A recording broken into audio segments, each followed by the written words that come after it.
요한복음 12장. 예수님의 발에 향유를 부은 마리아 사건과 그 가룟 유다가 이 사건에 대해서 그 가룟 유다의 신앙과의 실체가 드러나는 사건이다, 이렇게 볼 수가 있습니다. 예, 우리가 이제 문자적으로는 가룟 유다가 예수님이 십자가 앞에서 예수님을 판 사람이다 이렇게 선언하지만, 이 사건이 실제적으로 우리의 신앙관 속에서 부활 신앙을 막고 있는 세력이다라는 것입니다. 예, 그래서 여기 여리고는 늘 말씀을 드리지만은 노숙자 개념이 아니라 그 생명을 위해서 좁은 길을 가는 사람들을 일컬어 말하는 거고, 그래서 그 사람들이 모이는 곳이 베단인 거예요. 그래서 요단강 넘어 베단이죠. 이 베단이는 그 여리고 근처예요. 그래서 이 베단이는 여리고적 신앙관을 가지고 있다, 이렇게 볼 수가 있죠. 그래서 요단강을 넘어가면은 우리가 요단강 전에 가지고 있었던 신앙관이 폐지가 됩니다. 그리고 여리고에서부터 여호수아를 따라 새로운 신앙관이 펼쳐지는데, 그 내용도 여기서 같이 가지만은 어쨌든 그래서 이 베다니에 집결한 그런 상태다. 그래서 베다니에 모이면은 우리가 세례를 받을 때 하는 그 세례의 내용을 담았다, 내 믿음에 담았다, 이렇게 볼 수가 있죠. 세례는 예수 그리스도의 생명수, 말씀의 세력이 들어가면서 내 안에 있는 사단적 정신의 세계에 그 음료가 앉아있는 물의 세력이 빠져나가는 그런 구도를 잡고 있는 거죠. 예, 그래서 이 세례의 구도를 여러분이 또 이해를 하셔야 된다, 이렇게 볼 수가 있습니다. 그래서 여기서 6월절 엿새 전에 예수께서 베다니에서 죽은 자 가운데서 살리신 나사로가 있는 곳이라. 6월절 엿새 전이니까 예수님의 부활 전에 지금 이 나사로 사건은 예수님의 부활을 전제로 한 성도가 부활을 십자가 지고 따라가는 노선으로 설명하고 있는 거기 때문에, 여기서는 6월절 엿새 전이다 이렇게 선언하는 거예요. 그러니까 6월절이 목적하는 게 뭐예요? 6월절이 목적하는 게 부활절이잖아요. 그러니까 부활절은 예수 그리스도의 십자가와 부활의 사건인데, 우리는 누구를 따라가냐면 예수님을 따라가는 거예요. 그런데 우리가 이 예수님이 부활의 사건을 우리한테 알려줘야 되잖아요. 우리가 부활의 노선을 모르기 때문에. 그래서 예수님이 십자가에 죽기 전에 성도가 예수님을 따라가야 할 부활의 노선을 이 나사로 사건을 통해서 예표해 준 거예요. 그래서 지금 예시해주는 이 상황에서 이거는 예수님을 따라가는 성도의 부활의 예시라는 것을 꼭 기억하셔서, 앞에서 계속 말씀을 드렸지만은 우리가 이 죽은 자 가운데서 살리신 나사로가 있는 곳이다. 그래서 실제적으로는 우리는 지금 죽은 자 가운데서 살리신 나사로가 있는 지점에 와 있어야 되는 거예요. 이거는 앞에서 말했던 그 나사로의 죽음과 부활을 목격하고 예수님을 믿는 사람이 있었고, 나사로의 죽음과 부활을 보고도 이것을 믿지 않는 바리새적 대제사장적 신앙관을 갖고 있는 사람들이 따로 있었어요. 이 사람들을 일컬어서 뭐라고 하냐면은 에브라임 신앙이다, 이렇게 선언하는 거예요.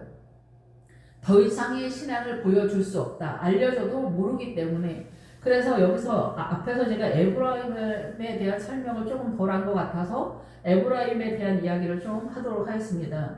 에브라임적 신앙관은 뭐냐면은 부활을 이해하지 못하는 성도들을 일컬어 에브라임적 신앙관이다.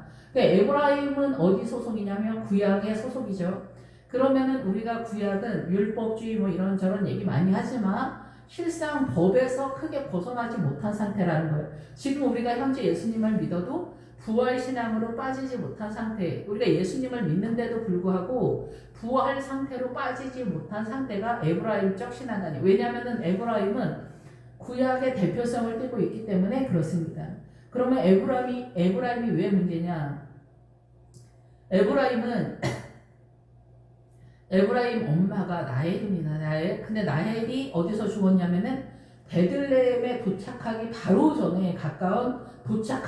전에 에브라스에서 죽었어요. 그래서 베들레헴을 목적하고 바로 죽었기 때문에 베들레헴을 모르는 거예요. 에브라임은. 아시겠죠? 그런데 예수님은 어디서 출생했냐면 베들레헴에서 출생을 했어요. 예수님의 출발지는 베들레헴이에요. 에브라임은 베들레헴에 도착하지 못했어요. 그런데 이 에브라임의 기본 어글은 에브라임과 연결이 돼요. 그래서 이 에브라임의 믿음과 에브라임 동네에 머물렀다. 근데 빈들이다. 이렇게 하는 거는 황폐하다라는 거예요. 그래서 부활신앙에 진입을 못했기 때문에 여기는 우리가 주님을 교제하고 주님을 따르고 주일 성수도 하고 막 헌금도 하고 십일제도 하고 막 이러지만 실제적으로 이 눈이 떠지지 못한 소경 상태인 거예요. 내가 예배도 드리고 뭐 종교적 액션을 취하지만은 그 믿음의 상태가 십자가가 동원되지 않는 상태라는 거예요. 왜냐하면 예수님의 출발지는 베들레헴인데 이 에브라임의 그 최종적인 신앙의 한계는 에브라시기 때문에 베들레헴에 도착하지 못했기 때문에 그래요. 베들레헴은 뭐예요? 말씀이잖아요. 떡집이라고 하잖아요. 우리가 보통 말씀을 깨닫지 못한 상태다. 그래서 예수님이 십자가에서 휘장이 찢어졌잖아요. 위에서 아래로. 이게 예수님의 육체라고 하면서 이 휘장을 열고 들어가는 자리가 어디냐면 지성소고 여기가 법궤예요. 그게 말씀이에요. 말씀. 그러니까 주님은 우리에게 이 말씀을 알려주고자 하는 건데 이 말씀은 누구를 설명하냐면 예수님을 설명하는 거예요. 예수님이 십자가를 지지 않으면 이스라엘의 율법에 대해서 복음을 전할 수가 없는 거잖아요. 근데 예수님의 십자가를 통해서 영으로서 복음이 전 세계에 흘러가는 구도를 잡는 거예요. 그래서 우리는 예수님을 믿으면서도 실상 예수님의 은혜를 경험 못하는 에브라임적 신앙관에서 크게 벗어나지 못하는 그런 상태다. 이렇게 선언하는 거예요. 오늘날도 마찬가지인 거예요. 여러분이 이제 일반적인 신앙관의 내용만 갖고 있다면 여러분 에브라임적 신앙관이라는 거예요. 여기서 한술 더 뜨면은 여기가 에브론이라는 뜻과 또 연결이 됩니다. 그래서 에브론은 뭐냐? 이 에브론은 아브라함이 해쪽 속 에브론에게서 400을 주고 은 400을 주고 막벨라구를 합니다. 이거는 전에 설명을 했지만 그래서 이 얘기는 뭐냐면은 에브론도 에브라임과 연결된 단어이기 때문에 에브라임적 신앙관에서 결국은 아브라함이 막벨라구를 살 수 있었던 거는 이거는 이층이다 뭐 이중이다 이렇게 하면서 여러 뜻이 있는데 함께 접어서 간다 함께 접다 뭐 이런 뜻인데 이 막벨라 굴이 있습니다. 그래서 여기서 해쪽 속에서 에브론이라고 하는 해쪽 속에서 은 400을 주고 사는 거예요. 그래서 이 에브론은 뭐냐면은 이 에브라임하고 같이 가기 때문에 이게 에브라임적 신앙관에서 막벨라 굴에 도달하는 이 신앙관, 이 막벨라는 은 400이기 때문에 히브리 알파벳 마지막 숫자가 400이에요. 그 400의 뜻이 십자가인 거예요. 그래서 이 에브론에서 막벨라 굴까지 가는데 이 동원되어지는 모든 자산을 은 400을 주고 사는 거예요. 그래서 어디서 이 아브라함은 이 믿음을 막벨라를 사냐면은 에브론에서 사는 거예요. 해쪽 속 에브론. 그러니까 제가 설명을 좀 잘 못하는 감이 없진 않지만 결국은 뭐냐면 에브라임적 신앙관에서 해쪽 속에 소속한 에브론에게서 막벨라를 하는 거예요. 그러니까 여러분이 보편적으로 갖고 있는 에브라임적 신앙, 보편적인 성도들의 신앙이 에브라임적 신앙관인데 여기서 왜 막벨라 굴에 해당되어지는 십자가와 부활 신앙으로 못 빠지냐? 십자가를 잘 감당하면 부활을 가져 나타났는데 십자가는 왜 우리가 못 가냐면 해쪽 속이 지키고 있기 때문에 그래요. 우리가 알든지 모르든지 근데 그 해쪽 속이 두려움의 영이거든요. 우리가 예수님을 본격적으로 나의 모든 것을 팔아서 집과 그 논을 팔아서 주님께 드린 자는 생명을 얻지 못할 자가 없다 이렇게 선언하잖아요. 그래서 늘 말씀을 드리지만은 집은 나 자신이고 논이나 밭은 뭐예요? 이 세상인 거예요. 이 세상을 팔아서 하나님께 드린 자는 생명을 못 얻을 자가 없잖아요. 예, 그런 구도에서 이 모든 것을 팔면 어떻게? 우리가 무섭잖아요. 그래서 이 에브라임적 신앙관 여기서부터는 주춤주춤하면서 정체가 되는 거예요. 그리고 교회를 안 나온다는 얘기가 아니라 십자가를 안 진다는 거예요. 그렇게 십자가를 안 지니까 부활로 못 빠지는 거예요. 내지는 십자가가 한두 번 뭐 이렇게 힘들고 어려워서 죽고 부활로 빠질 수 있는 게 아니에요. 그리고 부활을 내가 부활하는 게 아니잖아요. 예수님이 부활을 시켜줘야 부활이 되는 거니까 여기서는 내 의도로 되는 게 아니에요. 여기 딴 나라예요, 딴 나라. 그러니까 어때요? 여기서 중도 포기하는 사람들이 많아요. 십자가를 알지 못하잖아요. 그러면 여러분이 왜 죄인인가를 알지 못하는 거예요. 십자가가 동원되는 거는 내가 왜 예수님이 왜 십자가를 졌어야만 하는지, 그리고 내가 왜 죄인인지, 그리고 내가 존재하는 모든 에너지가 사단으로부터 존재하고 있다라는 것을 알게 되기 때문에 그래요. 여러분이 십자가를 지지 않으면 여러분은 사단을 모르는 거예요. 사단이 어떻게 우리를 공격하는지를 모르는 거예요. 이 십자가에서 이 고난을 통해서 이 고난을 통해서 용광로로 들어가는 거면서 용광로에서 찢기를 버리지 않으면 정금이 안 되는 거예요. 정금은 십자가를 말하면서 그 십자가가 찢기를 뺄 때 정금은 신앙관을 말한다고 말씀드렸잖아요. 예수 그리스도 십자가로 빠지는 구도다라는 거예요. 이 단계에서 사단의 그 미혹의 세력, 사단의 공격 세력을 우리가 깨닫게 되는 거예요. 처녀 귀신, 총각 귀신 그거 얘기하는 거 아니에요. 그런 것들은 아주 저급한 존재를 선언하는 거고 아주 고급한 사단의 세력이 가나안의 7 귀신인 거고 짐 빼갔던 그 귀신이 다시 돌아와서 7 귀신 다시 데려왔다. 그 귀신 7 귀신이 7명 말하는 게 아니라 완전수로서 이 7이기 때문에 사단의 모든 귀신이 동원된다. 근데 그 사단의 귀신이 어디서 움직여요? 여호수아에서 움직이잖아요. 그래서 사단의 동선에 대해서 자세하게 설명하는 게 여호수아에서 가나안의 7 족속이 나오는 거예요. 그 가나안의 7 족속이 어떻게 우리를 공격하는가를 여러분이 깨닫는 전반적인 것을 알게 되는 거예요. 그래야 죽을 수 있는 거예요. 부활은 그냥 화이팅해서 할렐루야 아멘 몇 번 외치고 박수 3번 치고 부활로 넘어가는 게 아니에요. 구원의 확신 할렐루야 이렇게 하면 부활로 넘어가는 게 아니에요. 늘상 말씀을 드리지만은 여호수아에서 늘 말씀을 드리지만은 가나안 7 족속이 있어요. 그 7 족속에서 그 7 족속 들어가기 전에 알아야 할 게 있어요. 또 블레셋도 5성읍으로 되어 있고 미디안 성읍도 9 방백으로 되어 있어요. 그리고 모압과 암몬, 에돔 다 있어요. 얘네가 그냥 족속이라고 생각하면 안 돼요. 이게 믿음의 치우침의 캐릭터를 얘기하는 거예요. 이거를 여러분이 이해하셔야 돼요. 이게 어느 족속을 얘기하는 게예요. 이 신앙의 어떤 캐릭터 이렇게 치우침에 대한 캐릭터들이 있는데 여러분들이 이거를 전반적으로 이해하고 요단강을 넘어서 그 가나안에서 훨씬 더 난이도가 센 사단의 미혹의 세력들이 어떻게 공격해 오냐 이런 것들이 선언된 거예요. 여호수 족속은 뭐예요? 늘 말씀을 드리지만 말씀을 깨닫지 못하면 여호수고 말씀을 깨달으면 예루살렘 성으로 빠지는 거예요. 우리가 목적하는 새 예루살렘 성이 말씀을 모르면 못 들어간다 이 얘기를 하는 거예요.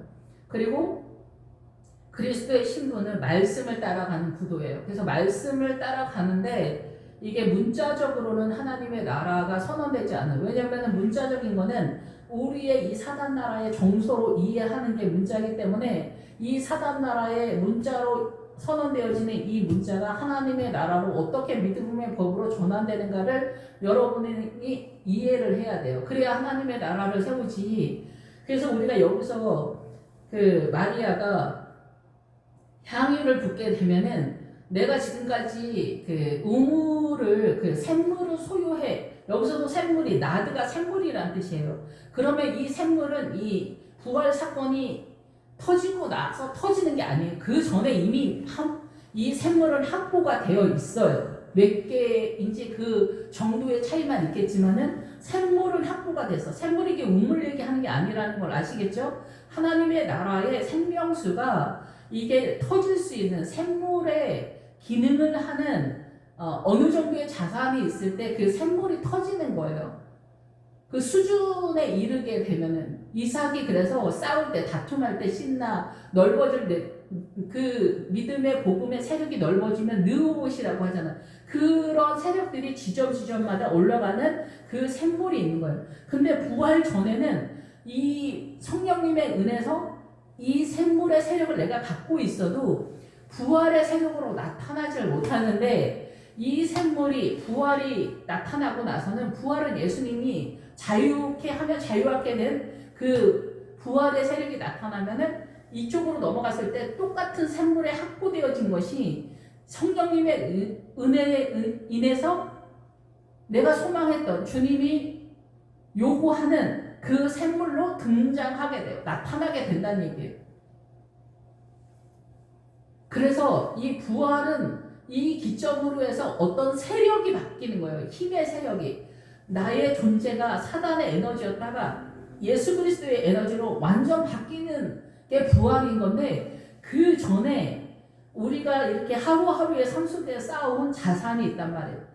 그런데 여기서 이 11장에서 나사로의 부활을 보고도 에브라임으로 빠지는 사람들이 있어요. 그 사람들은 안 돼요. 일단 안 되고, 부활로 빠지는 사람들은 이미 선한 목자 대신 예수 그리스도를 따라서 이 나사로의 노선을 이 사람들도 따르고 있다고 봐야 되는 거예요. 나사로 혼자만 죽었다라는 게 아니라 나사로 사건을 지금 여기서 보여주는 거는 나사로의 사건을 통해서 지금 부활을 설명하고 있기 때문에, 나사로 죽은 자 가운데 살리신 나사로가 있는 곳에 여기에 향유가 있는 거잖아요. 이 노선을 따라 이 무리들은 이미 같이 가고 있어서 그 세력을 가지고 있는 거예요. 하루아침에 밥 한 술에 배부르지 않아요.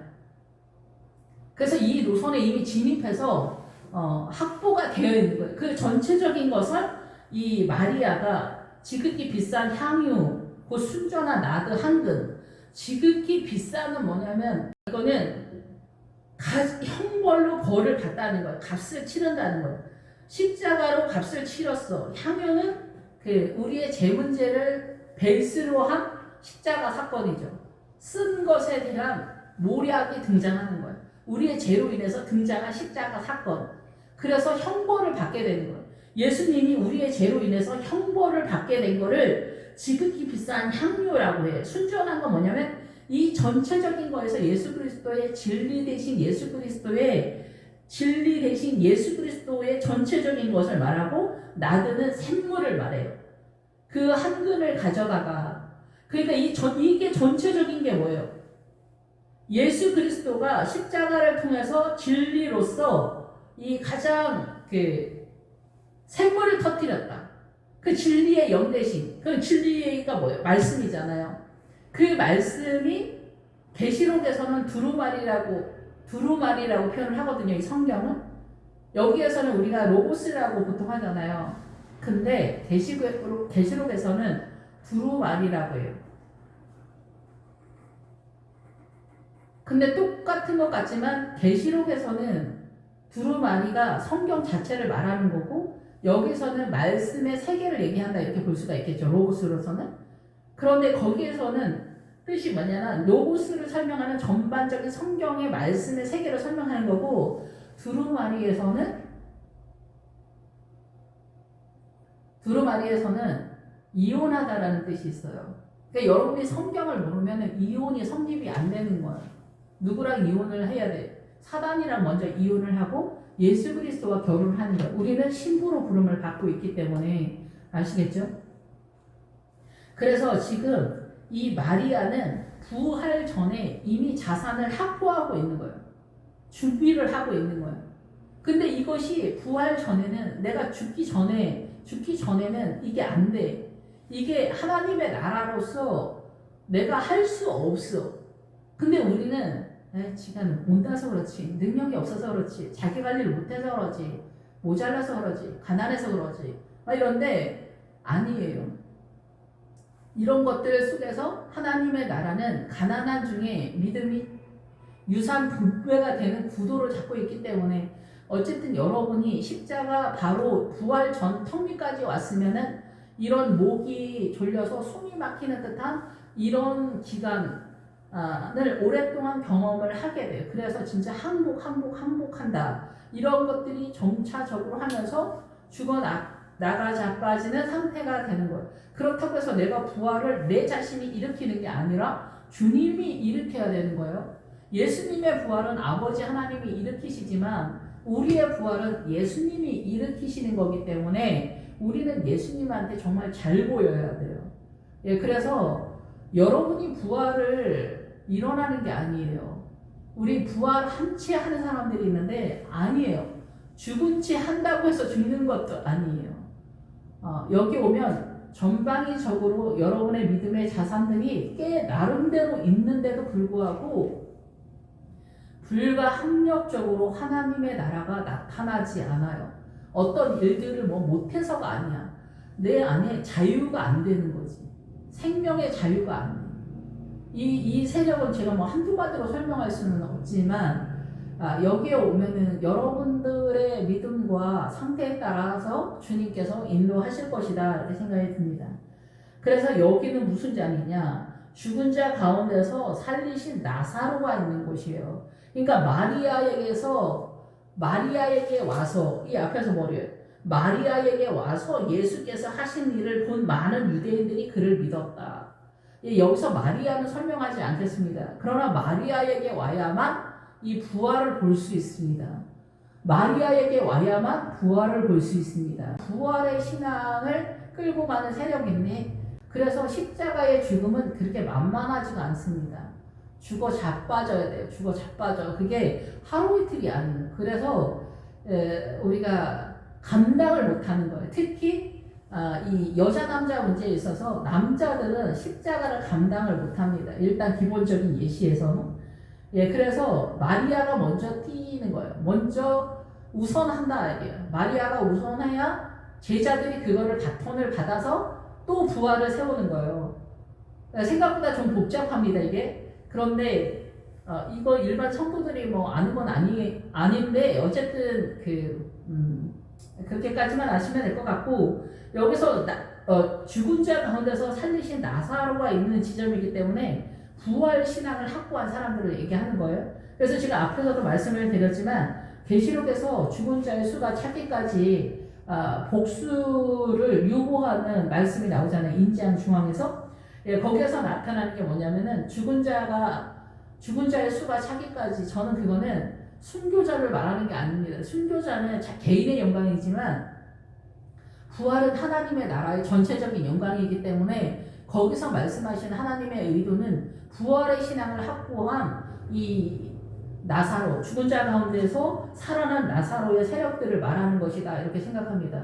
그래서 이 부활 신앙으로 이끄는 세력으로서의 대표성은 마리아다 이렇게 선언하고 있습니다.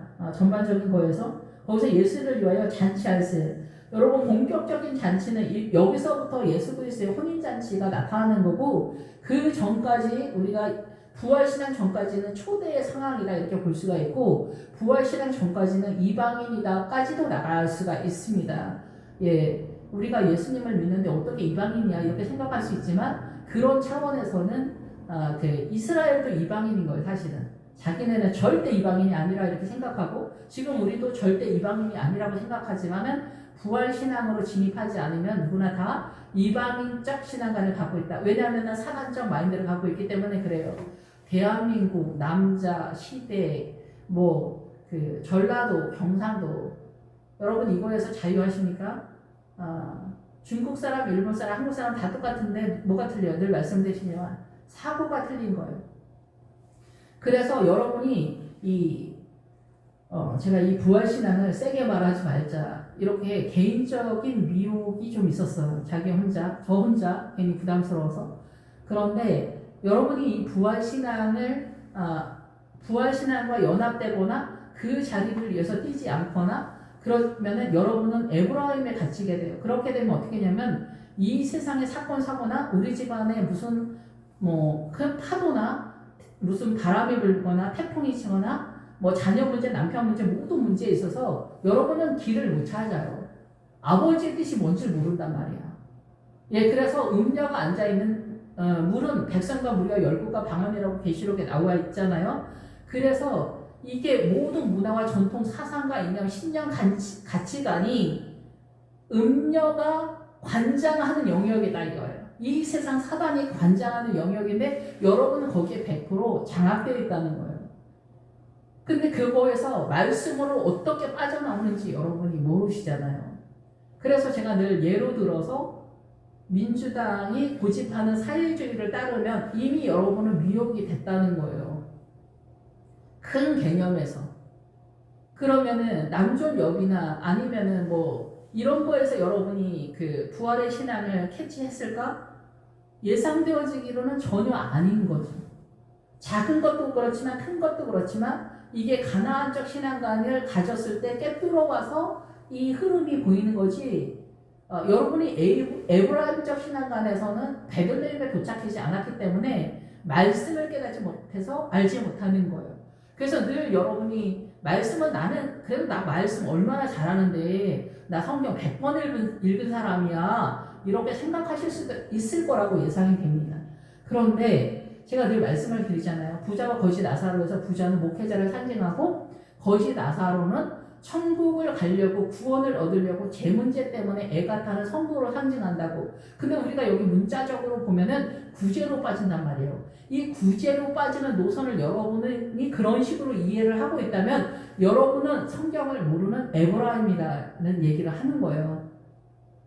성경을 아는 게 그냥 뭐 번천에 이렇게 확 펼쳐져 있는 게 아니라는 거죠. 말씀의 은사를 주님이 우리에게 주셔도 그 말씀의 은사를 하나하나 깨달아서 확보하는 게 시간이 굉장히 많이 걸립니다. 예.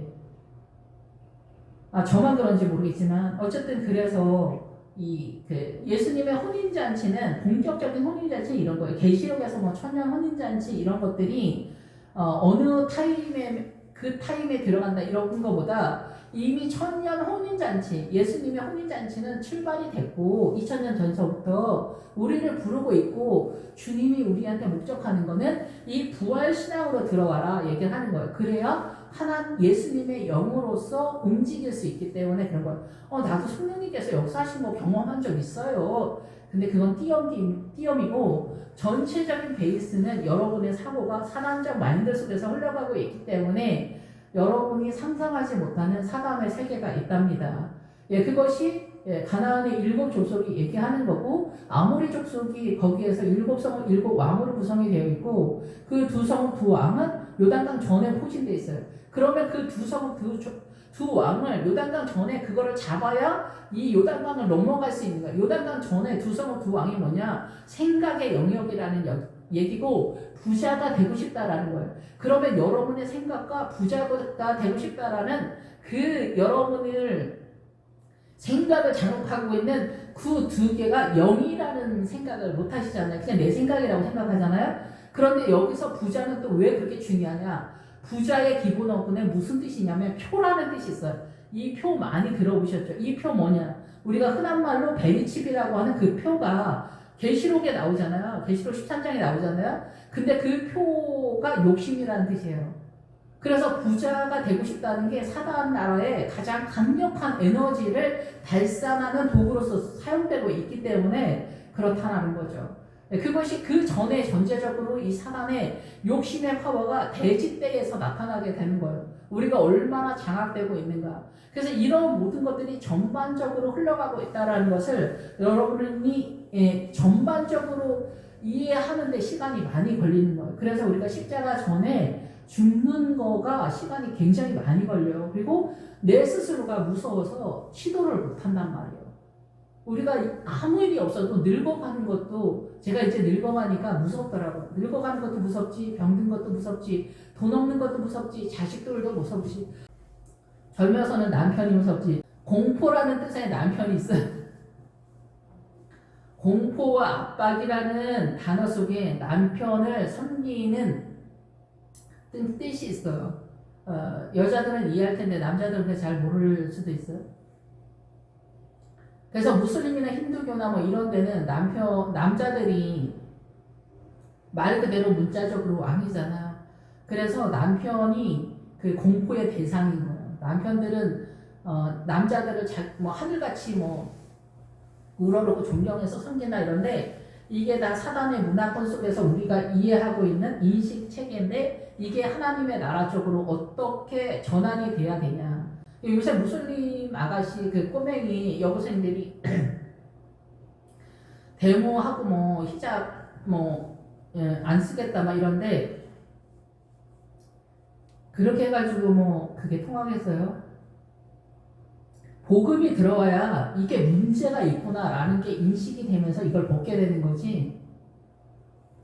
남자들이 자기 기득권을 절대 내려놓지 않기 때문에 그런 거죠. 예, 그래서 성경에서 나오는 그 베일을 쓰다 이런 거 있잖아요. 그것 때문에 그런 상황이 되는 건지 모르겠지만 그리스도의 신부는 베일을 쓰는 거예요. 그래서 그 그리스도의 신부는 비밀이라는 뜻이기 때문에 그런 게 아닌가. 그래서 이스라엘도 옛날에 다 그렇게 쓰고 다녔었잖아요. 우리나라 조선시대도 그렇고. 뭐 우리가 쓰는 것과 거기가 쓰는 게 다 뭐 내용이 틀릴지는 모르겠지만 어쨌든 간에 신부는 복음의 비밀이고 여자는 이 복음의 세계에서 이해를 하는 데 있어서도 비밀이에요, 사실. 그리고 그 마리아적 신앙관도 비밀이고 부활도 비밀이에요. 예, 비밀의 세력이 굉장히 센 거예요. 그래서 여기 부활의 신앙을 없애려고 나사로도 죽이려고 하는 거고 예수님도 죽이려고 하는 그런 상황인 거죠. 그래서 여기서 나사로는 예수와 함께 앉은 장 중에 있더라. 그래서 죽은 자 가운데서 살리신 나사로가 예수님과 함께한다. 예수님의 혼인 잔치. 이게 잔치는 먹고 마시다는 거예요. 예수님의 말씀과 성령님의 생수가 들어오면서 이게 먹고 마시면서 내 에너지를 내는 게 예수님으로 에너지를 낸다라는 그런 뜻이에요.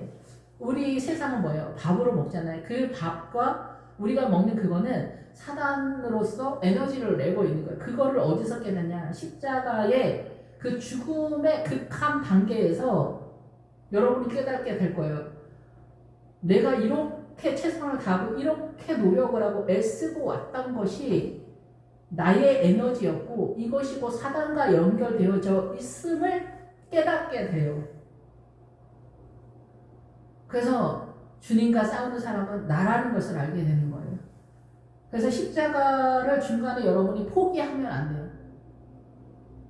근데 우리가 처음에 중간까지 오기 전까지는 왼수 같은 신랑, 왼수 같은 자식, 누가 뭐 나를 억울하게 하고 막 그런 얘기 하는데 사실 그게 중요한 게 아니에요. 나중에 가면은 결국은 내가 얼마나 연약한 자인가,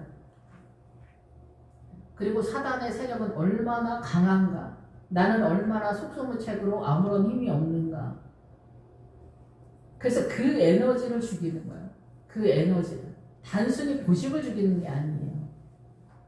내 사고 속에 하나님의 나라의 말씀이 들어오지 않으면은 힘이 나한테 또 주어지면은 나는 또다시 사단으로 부활할 테니까 안 되는 거예요. 주님의 나라로 부활이 아니라 죽은 채 했다가 다시 살아나면은 사단 나라예요, 그냥. 진짜 죽어야 돼, 진짜 죽어야 돼. 그래서 여기서 마리아는 지극히 비싼 값을 치렀다. 향유 십자가로 순전한 나드, 순전한 그 진리로서 나드 샘물이 터졌다. 이 한 근을 가져다가 예수의 발에 붓고는 성령님의 세력이 드디어 본격적으로 완연하게 나타나는 거예요. 그래서 자기 머리털로 그의 발을 닦으니, 그래서 깨끗하게 씻다 이런 건데, 여기는 제가 깨닫긴 그렇습니다. 전반적인 십자가에 대한 강력한 하나님의 나라로서 나타날 수 있는 그 십자가 사건으로 값을 치른 예수님의 진리 대신 그 샘물이 터지는 것은 성경 전체가 드러났다. 여러분이 인식하게 됐고 그게 실제적으로 터졌다. 근데 그것을 부활 전에는 여러분이 확보를 했더라도 여러분의 에너지로 움직이고 있기 때문에 확보를 해도 그것이 세력화가 안 돼. 하나님의 나라로서 세력화가 약해. 힘이 약해.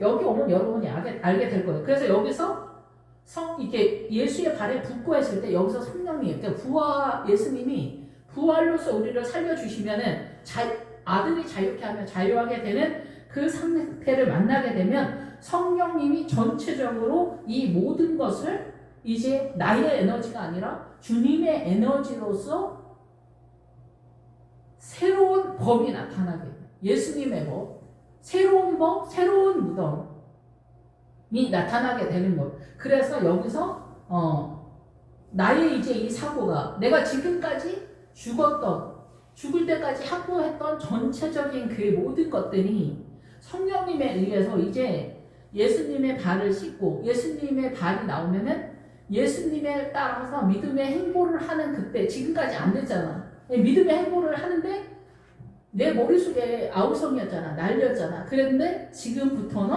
이제 이 모든 지극히 비싼 향유 순전한 향유 한 근이 이 붓고 성령님에 의해서 내 사고가 깨끗하게 되면서 믿음의 행보를 하게 되는 거예요. 그래서 향유 냄새가 집에 가득하더라. 그래서 이 집은 교회 공동체 전체에 이 영이 흘러간다 이렇게 보겠지만 실질적으로 이 부활 신앙에 진입한 사람들의 영혼 상태가 예수 그리스도화 됐다는 거예요. 내 영혼의 아우성이 사라진 거예요. 자유가 선언된 거예요. 아들이 자유하게 해서 자유가 된 거예요. 예수님께서 나사로야 나오라. 지금 이 자리 여기로 부활로 그 자리로 나온 것으로 인해서 냄새 향기 예수 그리스도의 향기가 진동하는 거예요. 그 전에는 우리가 막 오래 참으려고 억울한 것도 참으려고 용서하려고 참고 뭐 인내하려고 용서하는 척 온유한 척 겸손한 척 기쁜 척 할렐루야 하는 척 제가 그랬다 얘기해요. 이런 모든 것을 다 하자. 하나님의 나라를 어떻게든 세우려고 하는데 안 돼. 안 돼. 안 되게 하시는 게 은혜인 거야. 안 되게 하시는 게 이게 되잖아. 이게 되면 어떻게 돼? 나한테 말뚝을 박아버리는 거야. 내가 하나님이 되는 거예요.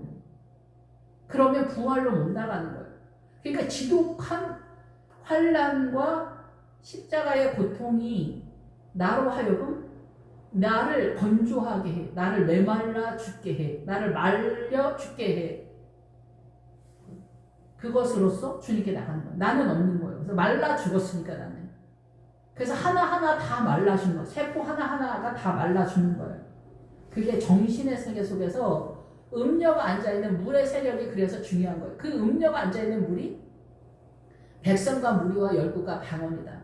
백성은 뭐예요? 같은 습관으로 모여 사는 공동체. 그래서 이 조그만 땅덩어리 대한민국도 대한민국이라는 나라 이게 우리가 국가대표 무슨 뭐 올림픽 하면 심장이 뛰잖아요. 이게 대한민국의 이름으로 난리잖아요. 근데 뭐 전라도다, 경상도다, 강원도다, 뭐 서울이다 막 이러면 어때요? 또 그 지방색에서 난리지. 또 우리 큰 집이다, 작은 집이다, 이모네다, 외삼촌네다. 또 형제지간에 또 우리 집이 중요해.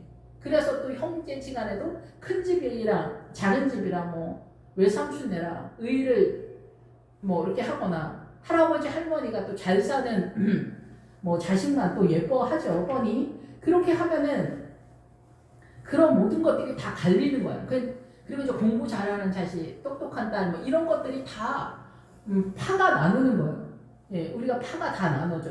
예, 정부의 뭐 정치에서만 파가 나뉘는 게 아니야. 이게 어때요? 크게는 크게, 작게는 작게 다 우리는 욕심.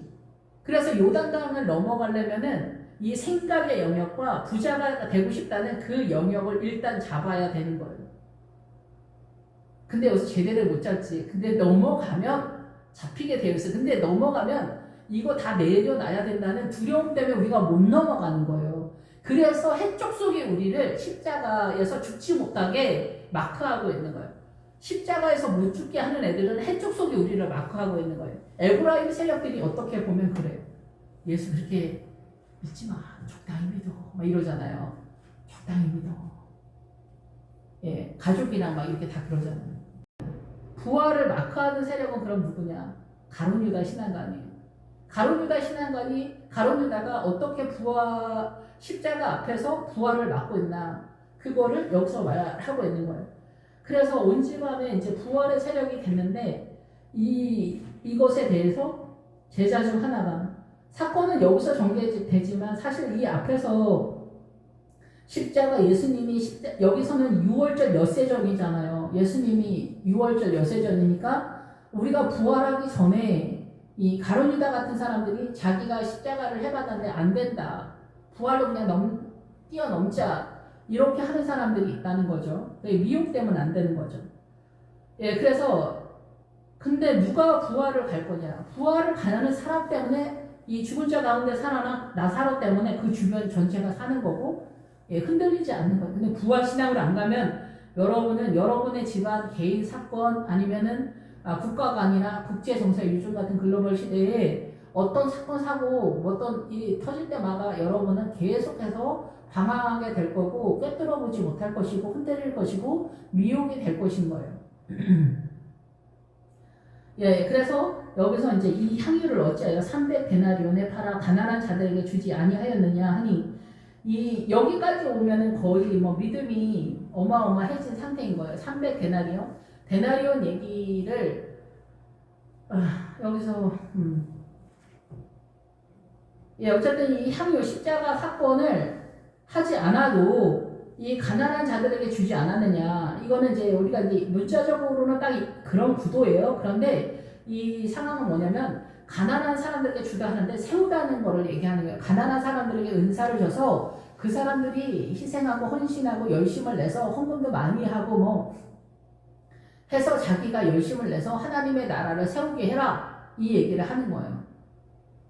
예, 근데 우리가 이 십자가를 경험해 보면 알지만은 어떤 업적을 뭐 크게 뭐 이순신이나 뭐 세종대왕처럼 뭐 그렇게 하지 않고 뭐 큰 교회 목사님 뭐 이런 거 안 해도 소소한 거에서 사랑하고 용서하고 뭐 오래 참고 이런 것도 우리 사실 못해요.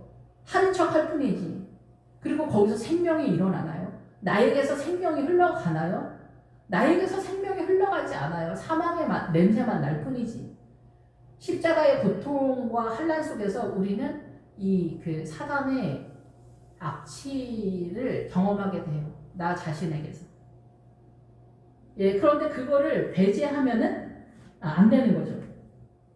그래서 가난한 자들에게 주지 아니하냐 이렇게 말하면 가난한 자들은 생각함이 아니요 그는 도둑이라 돈깨를 맞고 거기 넣은 것을 훔쳐감이라. 그러니까 가룟 유다는 예수님의 12 제자 중에 한 명인데 예수님이 눈이 잠깐 어떻게 되셔가지고 그렇게 한 게 아니라 많은 목회자 12 예수님의 제자 중에서 12 유형의 제자가 있는 거고 구약식으로 하면은 야곱의 아들의 12 아들이 12 유형의 그 구약적 신앙관을 갖고 있는 12 유형의 성도가 있다 얘기고 지금은 12 유형의 크리스찬이 있다 그런 얘기죠. 그런데 여기서 그 12명의 한 명은 이런 스타일이 꼭 있다라는 거예요. 가룟 유다 같은 스타일이 있다는 거예요. 그건 뭐냐면 최선을 다해서 네가 해라. 근데 우리 보편적으로 성도님들한테 이렇게 가르쳐요. 집사님 왜 이렇게 못해요? 저도 항상 그러지. 저 집사님 진짜 인간이 아니다. 그 사람의 이게 물론 그 사람의 책임이긴 해요. 그런데 뭐라고 설명을 해야 될지 모르겠네요. 그 사람이 어떠한 것을 생명력을 갖고 있다고 우리는 전제를 해서 그 사람이 어떻게라. 근데 말은 이렇게 할 수 있어요. 여기 전까지 오기는 이런 구도로 오긴 와요. 이런 구도로 오는데 십자가 안으로 들어가기 위해서는 이 구도를 잡으면 못 들어가요. 제가 설명을 잘 못해서 그런데 이게 아간이 약간 비슷한 건데 아간이 여리고성에 들어가서 여리고성을 공격할 때 금과 신하신 외투한벌을 훔쳐오잖아요. 근데 거기서 아간이 은을 장막 제일 밑에다 두거든요. 그러니까 은을 장막 맨 밑에 두는 게 우리가 생각할 땐 그 의미 더 중요하잖아요. 근데 은을 제일 밑에 둔 거는 이 마음이 은에 있다는 거예요. 그래서 은은 뭐냐? 제가 깨닫기는 은은 구원관을 얘기하는 거예요. 그러니까 우리가 다 구원받으려고 뛴다고 하잖아요. 그래서 이 구원을 얻기 위해서 뛰는데 여기서 그 아간은 우리가 생각하는 금하고 은하고 신하신 외투한벌 그 돈을 훔쳤다는 얘기를 하는 게 아니라 신앙관을 훔쳤다는 얘기예요. 그래서 거기서 구원관을 훔쳐왔는데 은을 훔쳐왔다는 거예요. 그 은을 훔쳐왔다는 거는 자기가 그거를 한다는 거예요. 은을. 그래서 은을 자기 세력화하는 거예요. 여기서는 주님께 다 바쳐야 되는데. 그래서 여리고성에 들어가면은 나의 모든 것이 예수님의 에너지로 모든 것을 바치고 예수님의 에너지로 내가 언행 십자간의 모든 액션을 할 수 있는 힘의 근원이 나에게 있지 않은 것을 아는 거거든요. 근데 아간이 요단강 전에서 자기가 최선을 다하고 희생하고 헌신하고 노력하고 했던 그 정신 자세로 여리고 성에서도 또 그렇게 하는 거예요. 그럼 여기는 누구 나라예요? 아간의 나라가 되는 거예요. 아간의 나라. 근데 우리는 그게 아니에요. 예수 그리스도의 나라잖아요. 우리 힘의 근원은 예수 그리스도가 되어야 되는 거예요. 그것으로 전환하는 게 부활이에요. 그 우리의 에너지에 힘을 빼는 게 죽음이에요. 그래서 지독한 고난이 계속 지속적으로 오는 거예요. 그래서 내 목을 졸라서 숨을 못 쉬게 하는 상태를 느끼는 거예요. 어디에서? 내 머리에서. 무덤은 머리라고 그랬잖아요. 예, 그래서 강도는 뭐예요? 강도는 혁명가. 그래서 나는 항상 혁명가, 이 사단의 문화권의 문화와 전통 사상과 이념, 이 사고의 영역에서 사단한테 점령당한 그 사고 속에서 자유하지 못한 거예요.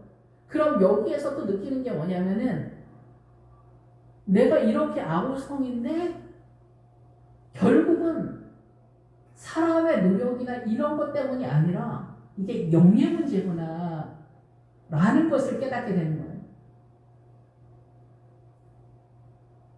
영을 느껴야 되는 상태가 되는 거예요. 저만 그런지는 모르지만 청년 때는 성령님이 감동을 주고 성령님이 임재하거나 이런 것을 느낄 때만 성령님을 느끼게 되는 거지, 성령님을 내가 뭐 어떻게 잡히지 않는 것 같은 느낌이잖아요. 뭔가 모호한 느낌이잖아요.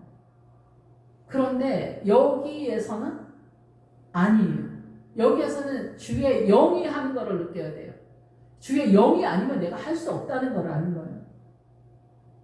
머리 아프죠?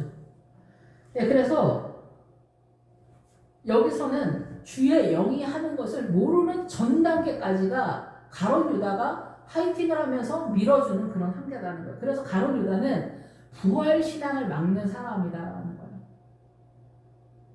그래서 십자가도 우리가 이렇게 십자가도 아는 듯 모르는 듯 하잖아요. 아예 죽지 않았기 때문에, 죽는 채만 하기 때문에, 아예 죽지 않았기 때문에 십자가를 아는 듯이 모르는 듯이, 그래서 십자가의 고난 속에서 주님에 대한 나름대로의 믿음은 좀 있는데 아예 죽지 않아서 부활을 모르는 그 단계예요. 그리고 이 십자가에서 너무 고통스럽게 이 자산들이 쌓아져 가잖아요. 믿음의 자산들이 쌓아져 가니까 그 고통을 경험하고 싶지가 않은 거죠. 너무 아프니까.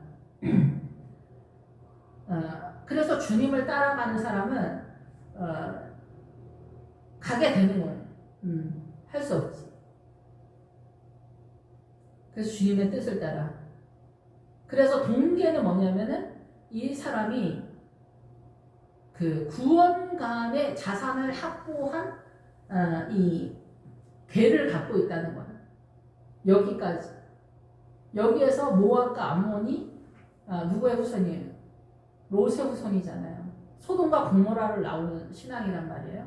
자세한 거 말씀 안 드리지만은, 그래서 이 여기 그 가룟 유다도 뭐를 갖고 있냐? 가룟 유다도 여기까지 왔으면은 가룟 유다 이름이 뭐예요? 가룟 유다 이름이 영웅적인 유다라는 뜻이에요. 영웅. 가롯이 영웅적이다라는 거예요. 남자답다, 위대하다 이런 뜻이에요. 그리고 유다는 우리가 알고 있는 대로 유다예요. 그러니까 유다는 주님을 찬양하는 사람, 단순히 그게 아니라 하나님의 나라에 힘을 쓰는 사람이에요. 그러니까 이 유다는 자타 믿음이 굉장히 세력화되어 있는 사람이라고 우리가 일컬어 보는 그 야곱의 12 아들 중에서 센터잖아요. 그런데 위대해. 이 가룟 유다가 문제가 있다라고 성도들은 구별을 절대 못하는 거예요. 그러니까 거기에서 사로잡히는 그런 상태가 되는 거죠. 그래서 가룟 유다가 예수님을 팔 때 어떻게 나타나느냐? 가룟 유다는 예수님을 팔 때 군대와 천부장과 유대인의 아랫사람들을 다 데리고 나오는 거예요. 다 데리고 와. 이거는 대제사장들과 바리새인적 신앙관에서 크게 벗어나지 못한 가룟 유다의 신앙관을 얘기하는 거예요. 거기서 얻었다는 거예요. 대제사장들과 바리새인들에게서. 그래서 아랫사람들, 자기와 함께 노를 젓는 사람들을 얘기하는 거예요. 같이 하는 사람들, 이런 신앙관을 갖고 있는 사람들. 이게 이 교회, 이 담임 목사님, 이 교회 성도들이라면 엄청난 거죠. 여기는 거의 대형 교회라고 봐야죠. 대형 교회. 이런 교회는 와, 저 교회 진짜 어마어마하다. 이렇게 보는 교회가 이런 교회다. 이렇게 볼 수 있어요. 왜냐면 외형적으로 흠이 없어 보일 것 같고 위대하고 믿음적이어 보이는 교회예요. 그런데 여기 부활이 없는 거예요. 데리고 와서 등, 주의 말씀은 내 발의 등이다. 말씀이 있고 횃불이 있어요. 무기를 가지고 있어요. 무기는 예수님을 말하고 예수 믿는 사람들이다. 오늘날 우리가 예수님을 믿어도 나의 신앙관이 예수님을 거부하고 있다는 것을 우리는 생각을 못할 수 있습니다. 생각을 아예 못할 수 있습니다. 예, 그래서 부활의 신앙은 뭐냐면은 이 우리의 사고가 말씀으로서 믿음으로 전환시키는 거예요. 십자가의 믿음의 법을 전환시켜야 돼요. 구약적 신앙관에서 그래서 계시록에서 감추었던 만나를 깨달아야 돼요. 그러지 못하면 우리는 전체적으로 어떤 면에서 에브라임이고 베들레헴 전이다라는 거예요. 근데 예수님은 베들레헴에서 출발하신다라는 거죠. 예, 부자와 거지 나사로에서 구제로 설명하시면 여러분 베들레헴 전입니다. 예, 내가 성경 엄청 많이 안다 이런 얘기 하시면 안 되고 이 말씀 하나하나 뜻을 알고 있냐 이 얘기를 하는 거예요.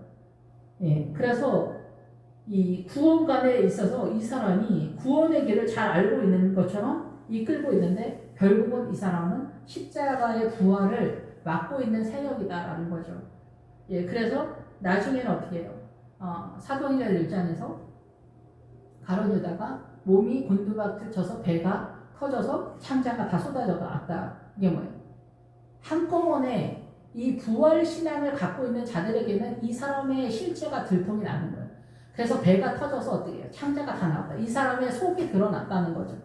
이 사람의 속을 누구만 볼 수 있어요? 가룟 유다의 속을 누구만 볼 수 있어요? 부활 신앙을 갖고 있는 사람들만 저 가짜다 라는 것을 알 수 있는 거예요.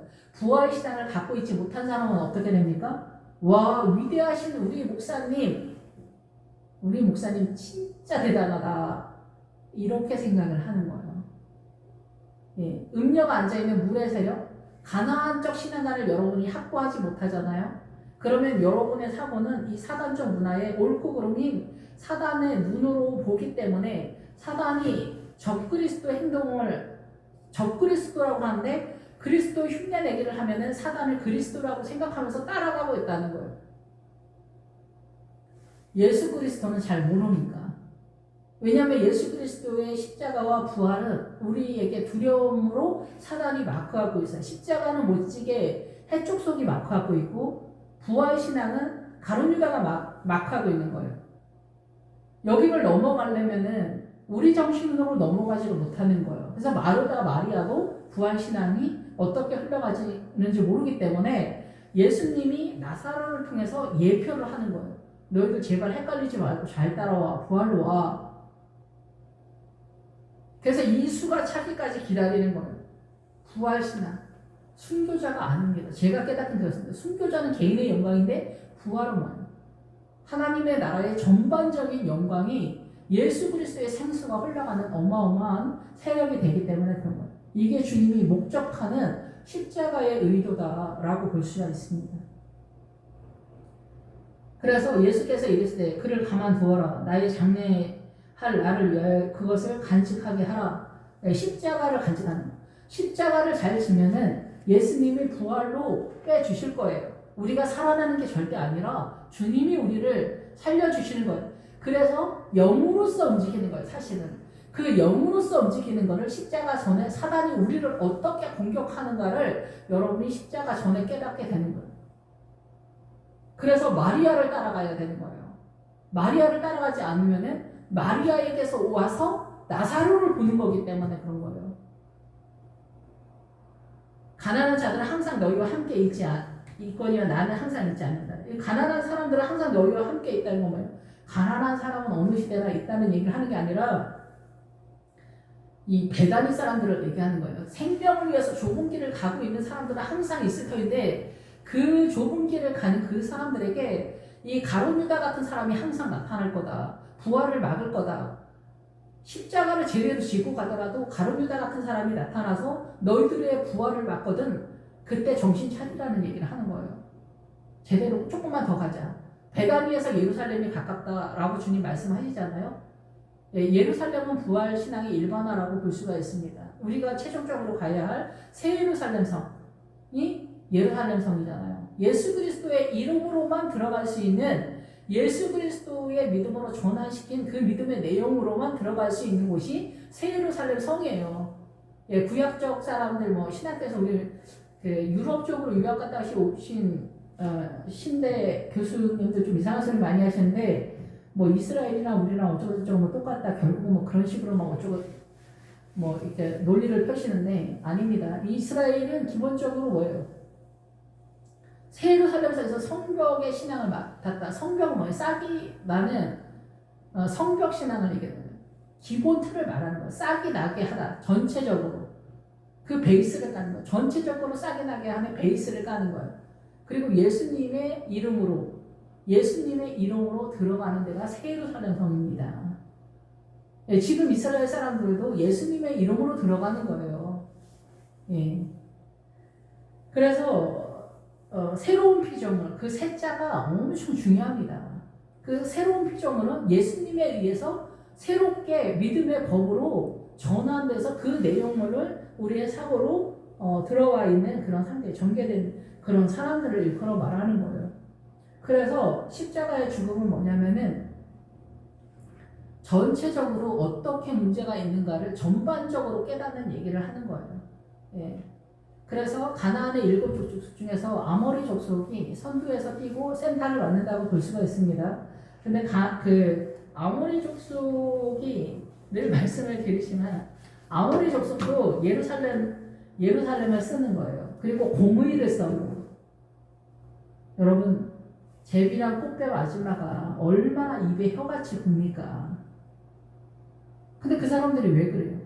내 주머니 털려고 하는 거잖아요. 마귀가 왜 그리스도 흉내내기를 할까요? 우리의 영혼을 훔쳐가려고 그래요. 그런데 사람들이 다 넘어가는 거야. 왜 그래요? 예루살렘에 있기 때문에. 누군가 십자가를 지고 이 십자가의 지독함을 해족속을 뚫고 넘어서 해족속 에브론에게서 막벨라 불을 사야 돼요. 그래서 십자가의 죽음을 완성해야 되고 부활로 넘어가야 돼요. 우리의 의도가 아니라 주님의 은혜로. 조금만 더 가자라고 주님 말씀하시는 거예요. 베다니에서 예루살렘이 멀지 않다. 저도 그렇고 여러분들도 그렇고 우리의 작은 몸짓에 주님의 은혜만이 가득하게 부어지기를 바랍니다. 기도하겠습니다. 할렐루야. 주님, 늘 부족하고 연약합니다.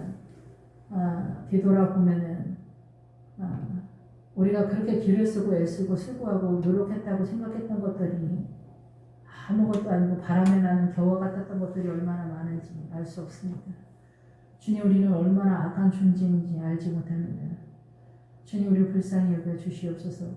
오직 주님의 은혜로만 나아가기를 소망하면서 오늘의 이 고난과 절망과 좌절 속에서 몸부림치는 저희들을 불쌍히 여기시고 혹시 우리가 베다니에 있다면 예루살렘의 일반화가 잘 이루어질 수 있도록 주님 인도하시고